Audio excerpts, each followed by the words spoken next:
একবার নবী করিম সাল্লাল্লাহু আলাইহি সাল্লামের কাছে বলা হলো, হে আল্লাহর রাসূল, আমাদের একটা লোক, একজন পুরুষ আছে আমাদের মধ্যে, একজন পুরুষ ছিল আমাদের মধ্যে। এই লোকটা অনেক নামাজ কালাম পড়তো, খুব নামাজি হিসাবে প্রসিদ্ধ। ভালো করে খেয়াল করেন হাদিসটা, খুব ভালো করে। লোকটা খুব নামাজি কালামি হিসাবে সবার কাছে পরিচিত ছিল। কি হিসাবে পরিচিত ছিল? নামাজি। অনেক বেশি নামাজ পড়তো, 5 ওয়াক্ত তো বটেই, নফল সুন্নত সব নামাজ পড়তো, নামাজি মানুষ হিসেবে পরিচিত ছিল। শুধু তাই নয়, সে অনেক রোজা রাখতো। রমজানের রোজা তো রাখতোই, এর মানে হলো সুন্নত নফল আর বহু রোজা রাখতো। সে খুব রোজাদার মানুষ হিসেবে প্রসিদ্ধ ছিল। আরো শুনেন, শুধু এখানেই ক্ষান্ত নয়, লোকটা অনেক সাদাকা করত, প্রচুর 2 হাতে দান করত মানুষকে। ভাইরা আমার, প্রচুর পরিমাণ নামাজ, প্রচুর পরিমাণ রোজা, অনেক বেশি দান সদকা করতো একটা মানুষ। এই কাজগুলা কি ভালো কাজ না ভালো কাজ না? নামাজ পড়া তো পড়া, আবার অনেক নামাজ পড়া, রোজা রাখা তো রাখা, আবার অনেক পরিমাণে রোজা রাখা, দান করা তো করা, আবার প্রচুর পরিমাণে দান সদকা করা। এটি কি ভালো মানুষের লক্ষণ না খারাপ মানুষের লক্ষণ? সাহাবায়ে কেরাম বলেন, হে আল্লাহর রাসূল, অনেক নামাজ রোজা অনেক দান সদকা করলেও এই লোকটার একটা অসুবিধা ছিল, যে তার পাশের বাড়ির লোকদের, পাশের ঘরের লোকদের, পাশের ফ্ল্যাটের মানুষদের, পাশের বিল্ডিং এর মানুষদের, প্রতিবেশী যারা ছিল তাদের সাথে তার সম্পর্কটা ভালো ছিল না, তাদেরকে একটু কষ্ট দিত। এই একটা সমস্যা ছিল। এখন এই লোকটার কি হবে? আল্লাহ তাআলা তার নবী সাল্লাল্লাহু আলাইহি সাল্লামের কাছে ওহী পাঠান জিবরিলের মাধ্যমে। এই লোকটার পরিণতি কোথায়, তার ঠিকানা কোথায়, এটা আল্লাহ তাআলা নবী সাল্লাল্লাহু আলাইহি সাল্লামকে জানিয়ে দিয়েছেন। তিনি বলেছেন, তোমরা যেই লোকটাকে বলতেছো অনেক নামাজি, অনেক রোজাদার, লোকটা অনেক দান সাদকা করে, অথচ সে প্রতিবেশীকে কষ্ট দেয়, শুনে রাখো, আল্লাহর ফয়সালা হয়েছে তার ব্যাপারে, সে জাহান্নামী। আল্লাহু আকবার। এরপরে সাহাবীরা বলেন, হে আল্লাহর রাসূল, আরেকজন মহিলা আছে, এটা তো পুরুষ, আরেকজন মহিলা আছে, এ আল্লাহর বান্দি, খুব বেশি নামাজ কালাম, খুব বেশি রোজা, খুব বেশি দান সাদকা করতো, এরকম কোনো প্রসিদ্ধি বা পরিচিতি নাই মানুষের মাঝে। ফরজ নামাজগুলো করতো, ফরজ রোজাগুলো রাখতো, ফরজ দান করতো, অর্থাৎ মৌলিক বিষয় হয়তো ঠিক ছিল, কিন্তু অতিরিক্ত খুব বেশি করতেন, এরকম প্রসিদ্ধি, এরকম সুখ্যাতি, এরকম প্রশংসা মানুষের মুখোমুখি ছিল না। সাধারণ মানুষ বলা যেতে পারে। কিন্তু ভদ্রমহিলার একটা দিক ছিল যে তার আশেপাশে প্রতিবেশীর লোকেরা সবাই তার উপরে সন্তুষ্ট ছিল, সবার সাথে তার সুসম্পর্ক ছিল, কারোর সাথে সম্পর্ক সে খারাপ করতো না, কাউকে সে কষ্ট দিত না, এই জিনিসটা তার ছিল।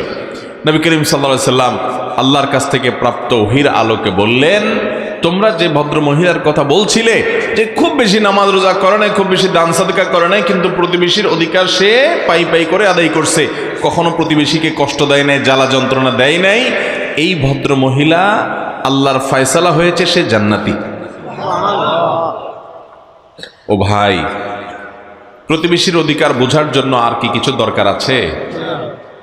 আহা, কিন্তু আমরা কয়জন মানুষ বুকে হাত দিয়ে আল্লাহকে সাক্ষী রেখে বলতে পারবো যে আমি একজন মুসলমান হিসেবে আমার আশপাশে থাকা মানুষগুলোকে আমি কোনো কষ্ট দেই না, কোনো ডিস্টার্ব করি না, কোনো ক্ষতি করি না, পারলে উপকার করি?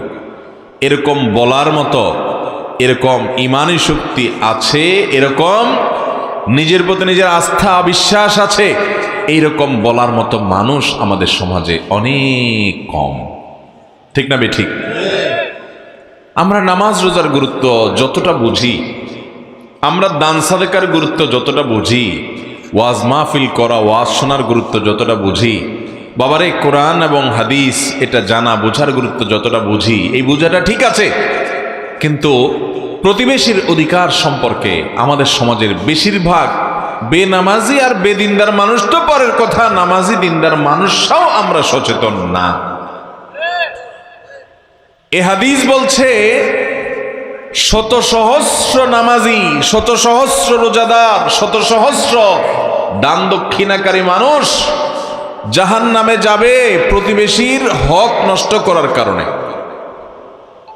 আল্লাহ তাআলা আমাদের সংশোধন হওয়ার তৌফিক দান করুন।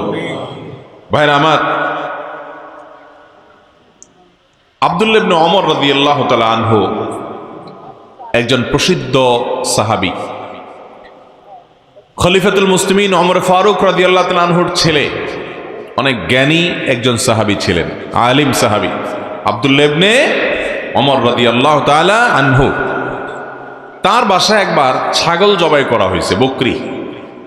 কি জবাই করা হয়েছে ভাই? ছাগল বা বকরি জবাই করা হয়েছে। তিনি তার বাসার পরিবারের লোকদেরকে বললেন যে আচ্ছা, ছাগল যে জবা হলো, আজকে আমাদের বাসায় রান্না বাড়া হবে, খাওয়া দাওয়া হবে বুঝলাম, কিন্তু আমাদের পাশের বাড়িতে যে ইহুদি থাকে, প্রতিবেশী যে আছে, কোন ধর্মের অনুসারী? ইহুদি। এই ইহুদি প্রতিবেশী যে থাকে, আমাদের এই ছাগলের গোশত থেকে তার বাসায় পাঠানো হয়েছে কিনা, তাকে হাদিয়া দেওয়া হয়েছে কিনা, দুইবার জিজ্ঞাসা করেছেন যে আমাদের ইহুদি প্রতিবেশীকে আমাদের ছাগল থেকে গোশত দেওয়া হলো কিনা, দুইবার জিজ্ঞাসা করেছেন, একবার না। বাসার লোকজন বললেন না, তাকে দেয়া হয় না। মানে ইহুদি হোক প্রতিবেশী, সে অন্য ধর্মের অনুসারী, খ্রিস্টানও না, ইহুদি। খ্রিস্টানের চাইতে আরো ডেঞ্জারাস। তো তাকে দেওয়া হয়নি। তখন আব্দুল্লাহ ইবনে ওমর রাদিয়াল্লাহু তাআলা বলেছেন, শুনো, আমি নবী করিম সাল্লাল্লাহু আলাইহি সাল্লামের কাছ থেকে শুনেছি, তিনি বলেছেন, মাজাল জিবরিল ইউসিনি ফিল জার হাত্তা জানান্তু আন্নাহু সায়ুয়ারিসু।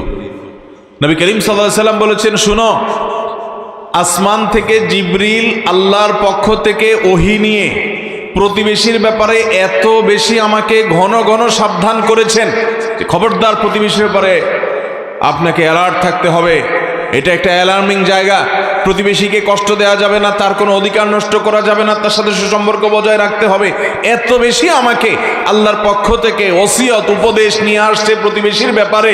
আমার তো মনে হচ্ছিল, নবী সাল্লাল্লাহু আলাইহি সাল্লাম বলেছেন যে এত বেশি, এতবার বলা হচ্ছে প্রতিবেশীর কথা, আমার তো মনে হচ্ছিল যে কখন না জানি বাপ মারা গেলে ছেলে মেয়ে যেরকম সম্পদে ওয়ারিস হয় এবং স্বামী স্ত্রী ওয়ারিস হয়, অন্যরা ওয়ারিস হয়, আমার মনে হচ্ছিল যে প্রতিবেশীর জন্য মানুষের পরিত্যক্ত সম্পত্তিতে একটা হিস্সা ঠিক করে দেওয়া হবে এবং সেও ওয়ারিস হয় কিনা, আমার সেই চিন্তা হয়ে গেছে। মানে এত গুরুত্ব দেওয়া আছে আল্লাহর তরফ থেকে জিবরিলের মাধ্যমে প্রতিবেশীর ব্যাপারে।